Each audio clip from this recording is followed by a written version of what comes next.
হাড় কাঁপানো শীতে বিপর্যস্ত জনজীবন, ঘন কুয়াশায় কাছের জিনিসও ঝাপসা। বুধবার নওগাঁয় তাপমাত্রা নামে ৬.৭ ডিগ্রি সেলসিয়াসে, যা চলতি মৌসুমে এ পর্যন্ত সর্বনিম্ন। এদিকে কুয়াশার কারণে দিনের বেলায় বাধ্য হয়ে হেডলাইট জ্বালিয়ে সড়কে চলাচল করে যানবাহন। তীব্র ঠান্ডায় চরম বিপাকে পড়েন খেটে খাওয়া মানুষ। শরীর উষ্ণ রাখতে কেউ কেউ রাস্তার পাশেই খড়কুটো জ্বালিয়ে আগুনের তাপ নেন।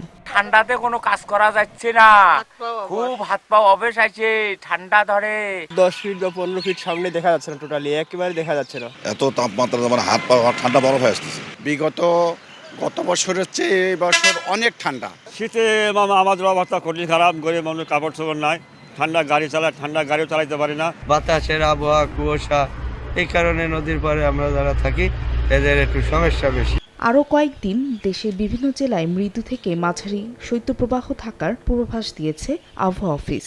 আগামী কয়েকদিন ধরে মৃদু থেকে মাঝারি ধরনের শৈত্যপ্রবাহ বয়ে যেতে পারে, তবে এই সময়ে দিন ও রাতের তাপমাত্রা সামান্য বৃদ্ধি পেতে পারে। এদিকে শীতের সঙ্গে পাল্লা দিয়ে বেড়েছে ঠান্ডাজনিত রোগ। নিউমোনিয়া, ডায়রিয়া ও শ্বাসকষ্টে সবচেয়ে বেশি আক্রান্ত হচ্ছে বয়স্ক ও শিশুরা। হাসপাতালগুলোতে রোগীর চাপে হিমশিম অবস্থা চিকিৎসক, নার্সদের। ফাহরিয়া ফারজানা, সময় সংবাদ।